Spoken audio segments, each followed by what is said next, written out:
तुमच्याकडे संप्रदाय नका करून सगळ्याचा घ्यायचा. Video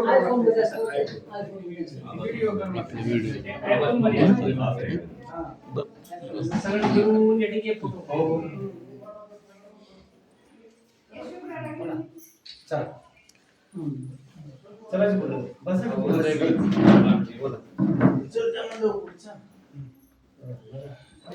19 February 1630 शिवजन्म. तेव्हापासून आज तक आपण शिवजयंती साजरी करतो. शिवजयंती साजरी करणं खरंच एक आपल्याला नवीन विचाराची बीज पेरणी केल्यासारखं आहे. आणि त्या अनुषंगाने मी एक 4-5 मुद्द्यावरती फक्त बोलणार आहे, म्हणजे जास्त काही बोलावंच नाही. सगळ्यांनाच हा विषय सखोल असं माहिती आहे. या शिवजयंतीच्या निमित्तानं महाविद्यालयात कार्यक्रमाचं जे आयोजन केलं, माझे अध्यक्ष माननीय प्राचार्य साहेब आणि माझे सर्व सहकारी मित्र. छत्रपती शिवरायांचा जन्म 1630 आणि छत्रपती शिवरायांनी आपल्या सवंगड्यासोबत घेतलेली शपथ रोहिणीश्वराच्या मंदिरामध्ये 1646 आणि 1646 पासून 1680 पर्यंतचा कालावधी.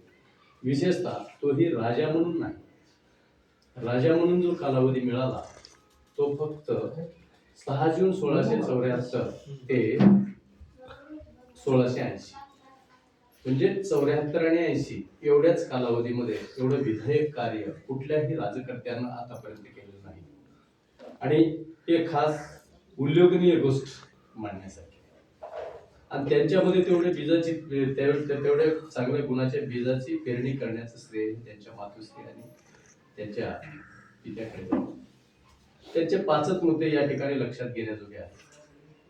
पहिला मुद्दा जर बघितला, राज्य हिंदवी स्वराज्य व्हावं ही स्त्रीची इच्छा, या शब्दाचं पालन केलं. दुसरा मुद्दा, त्यावेळेस आता राजकीय गुरुच्या बद्दल आणि धार्मिक गुरुच्या बद्दल थोडंसं वादंग आहे, पण मूळ इतिहास जर बघितला तर त्याच्यामध्ये त्यांचे जे धार्मिक गुरु होते समर्थ रामदास स्वामी, त्यांनी दिलेला आशीर्वाद आणि त्याचं केलेलं पालन, त्याच्यामुळे स्वराज्य निर्मिती कशी केली याच्या संबंधात एक मुद्दा या ठिकाणी मी अधोरेखित करणार. एवढंच नव्हे तर मग राजकर्त्या म्हणून ज्यावेळेस त्यांनी काम केलं त्याबद्दल तिसरा जो मुद्दा मला या ठिकाणी व्यक्त करायचा आहे, त्याच्यामध्ये कौटिल्याचं अर्थशास्त्र मला चांगलं आठवतं. त्याच्यामध्ये म्हटलेलं आहे, राजकर्त्याचं जे कर्तव्य असतं ते आपलं आसन स्थिर करून आपली सत्ता कशी कायम करायची आणि त्याच्यासाठी काय केलं पाहिजे, त्याच्यामध्ये एक सिद्धांत सांगितलेला आहे. त्याच्यामध्ये त्यांनी असं म्हटलेलं आहे की राजानं आपलं कर्तव्य पार पाडत असताना साम दाम दंड नीती भेद कशाचाही वापर करता आला तरी चालेल, परंतु आपलं जे आसन आहे किंवा आपला इच्छित हेतू त्याला साध्य करायचा. आणि ते छत्रपती शिवरायांमध्ये.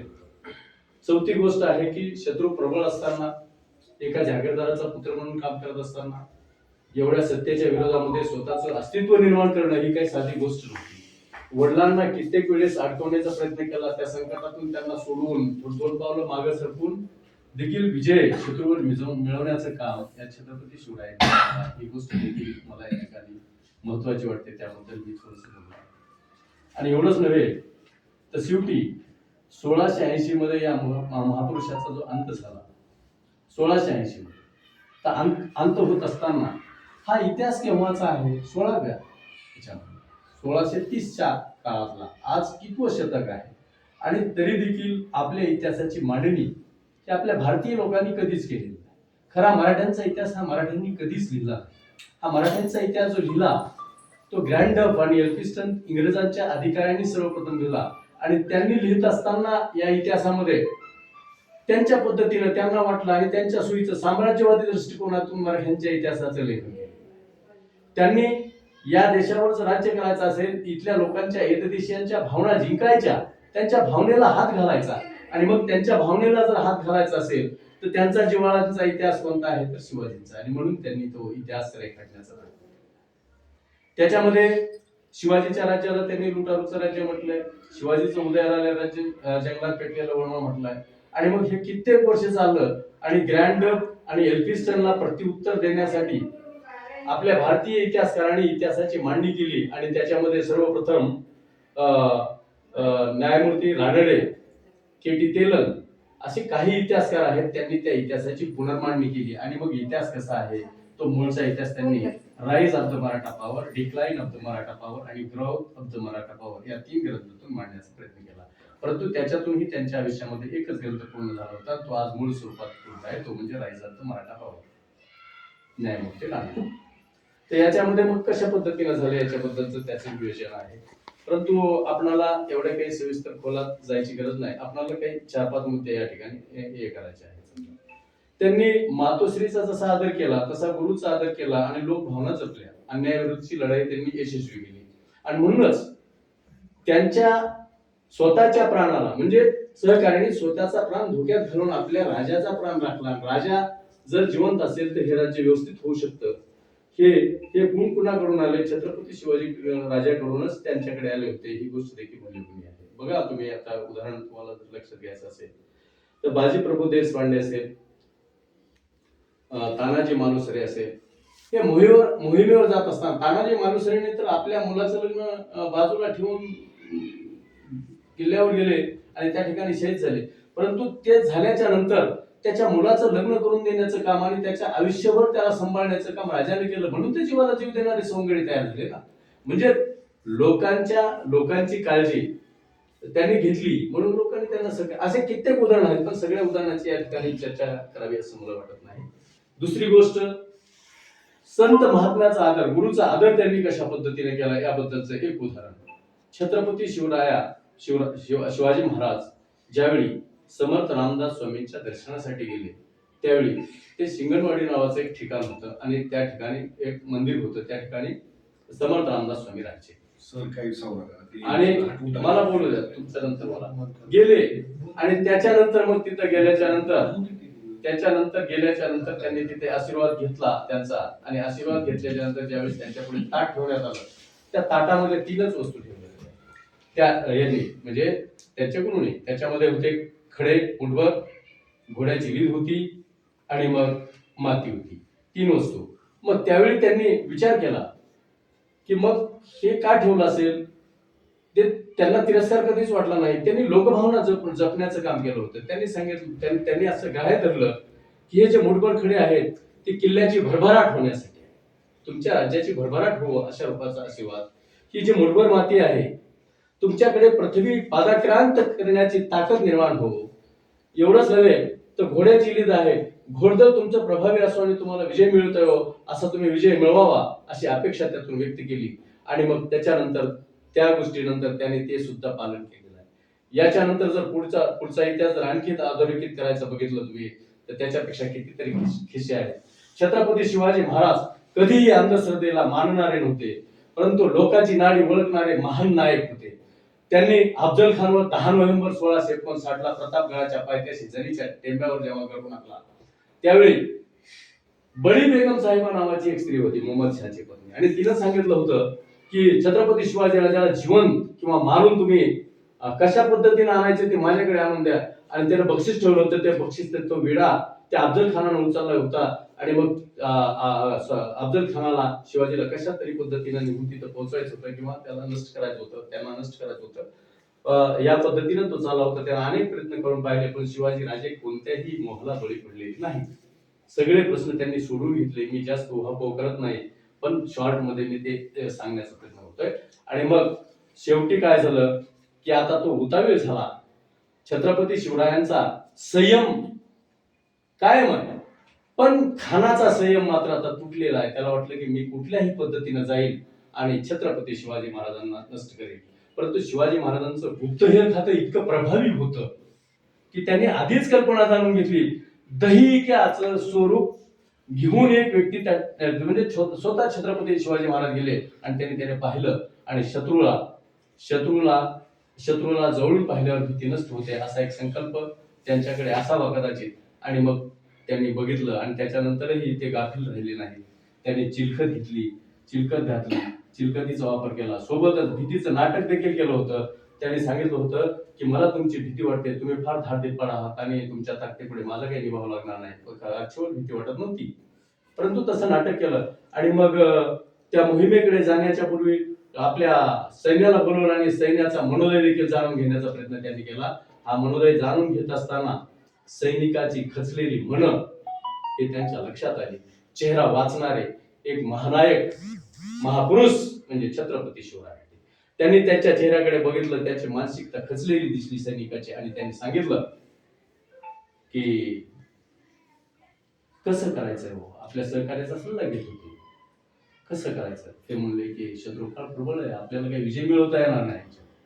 आपण काय केलं, काय करायचं, आपण न लढल्याला बरोबर टिकावं लागणार आहे. अशा पद्धतीचं त्यांनी त्या ठिकाणी विवेचन करण्याचा प्रयत्न केला त्या सैनिकांनी, त्यांच्या प्रमुख सैनिकांनी. त्यावेळी छत्रपती शिवरायांना राग आला नाही. राग आला होता पण त्यांनी व्यक्त केला नाही. शांत बसले, विचार केला. त्यांनी सांगितलं की तुम्ही म्हणता ते करा. बैठक तहकूब केली, तुम्ही घरी जा, म्हणजे तुमच्या ठिकाणी जा. ते गेले, बैठक तहकूब केली. रात्री झोपले, त्यांना झोप येत नव्हती. झोपेमध्ये त्यांनी सांगितलं, त्यांनी विचार केला. त्यांनी सांगितलं लोकांची नाडी कशी ओळखायची त्यांना माहित होती. त्यांनी लक्षात आणलं. त्यांनी म्हटलं पहाटे 4च्या स्वप्नावर लोकांचा विश्वास असतो आणि म्हणून एक युक्ती केली पाहिजे. आणि म्हणून त्यांनी पहाटच 4ला उठले. 4 नंतर सैनिकाला बोलवून घेतलं, प्रमुख सहकार्यांना बोलवून घेतलं आणि त्यांना मला तुमच्याशी बोलायचंय असं म्हटलं. आणि त्यांनी त्यांना सांगितलं की मला रात्री एक स्वप्न पडलंय पहाटे 4 वाजता. स्वप्नामध्ये भवानी माता आल्या होत्या. त्यांनी मला सोन्याची तलवार कट्यान भेट दिली आहे आणि तुझ्या हातून अफजल खानाचं पारिपत्य करू इच्छिते अशा पद्धतीचं मला स्वप्नामध्ये सांगून आशीर्वाद दिला आहे.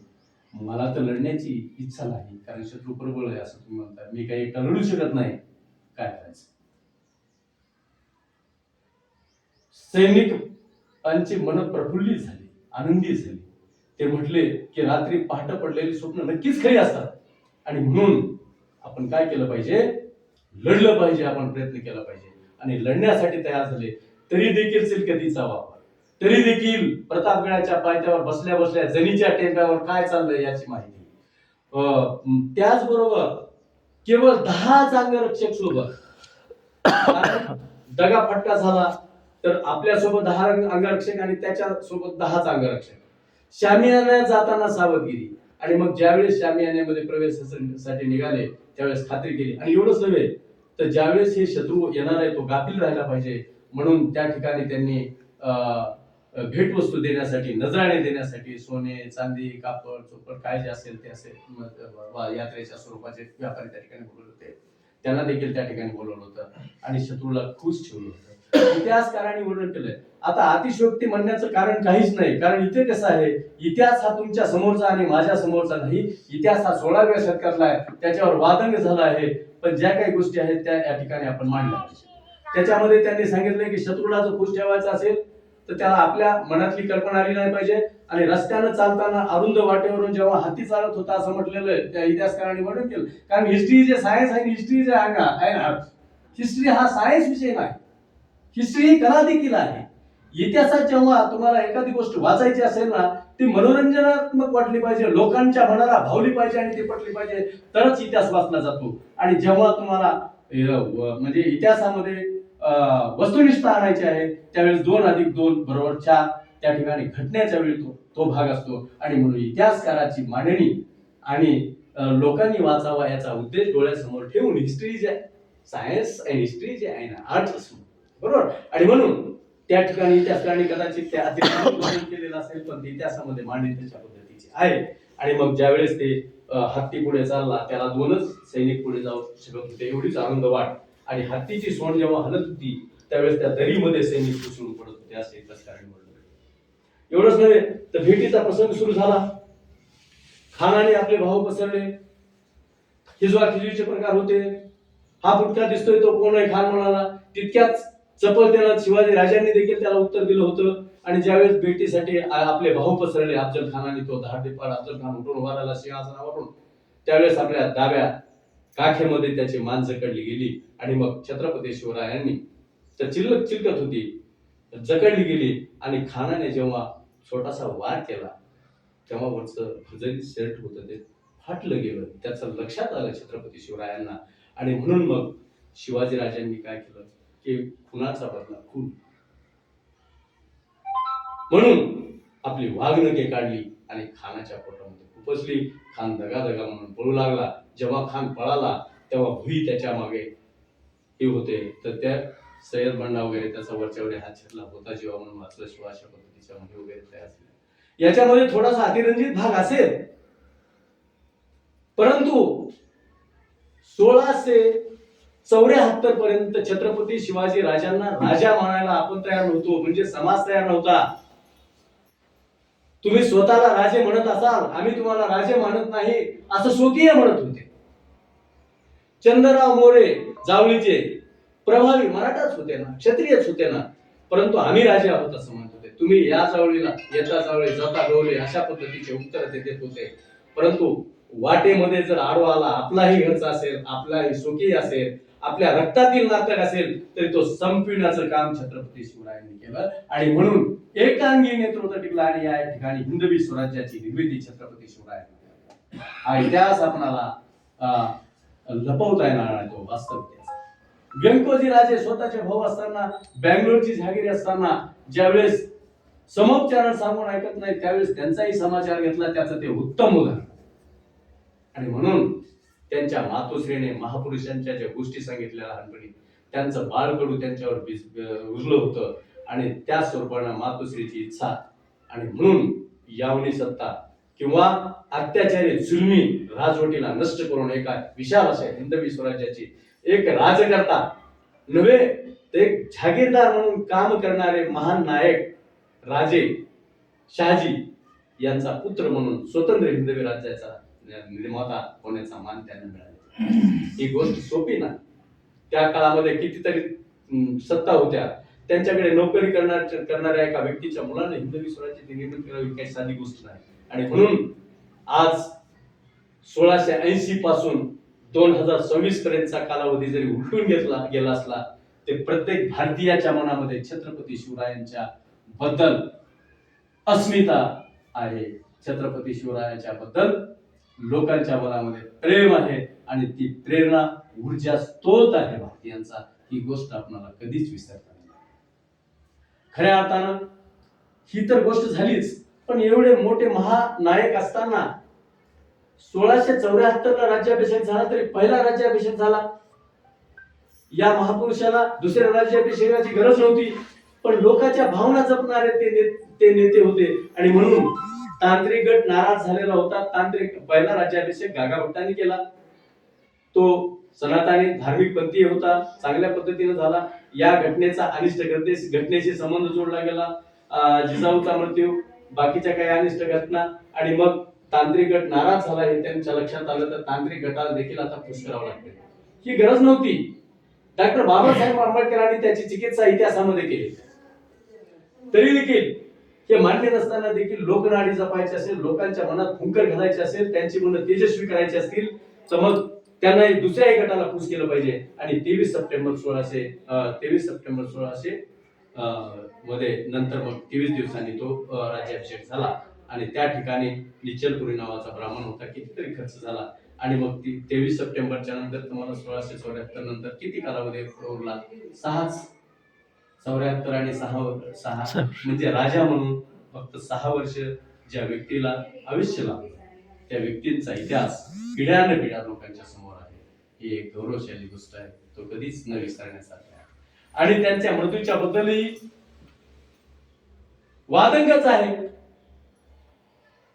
4 एप्रिल 3 एप्रिल 1680 ला मृत्यू झाला हे इतिहासकारांनी मान्य केलंय, पण कशामुळे झाला याच्याबद्दल आजही इतिहासकारांमध्ये एकमत असलेलं दिसून येत नाही.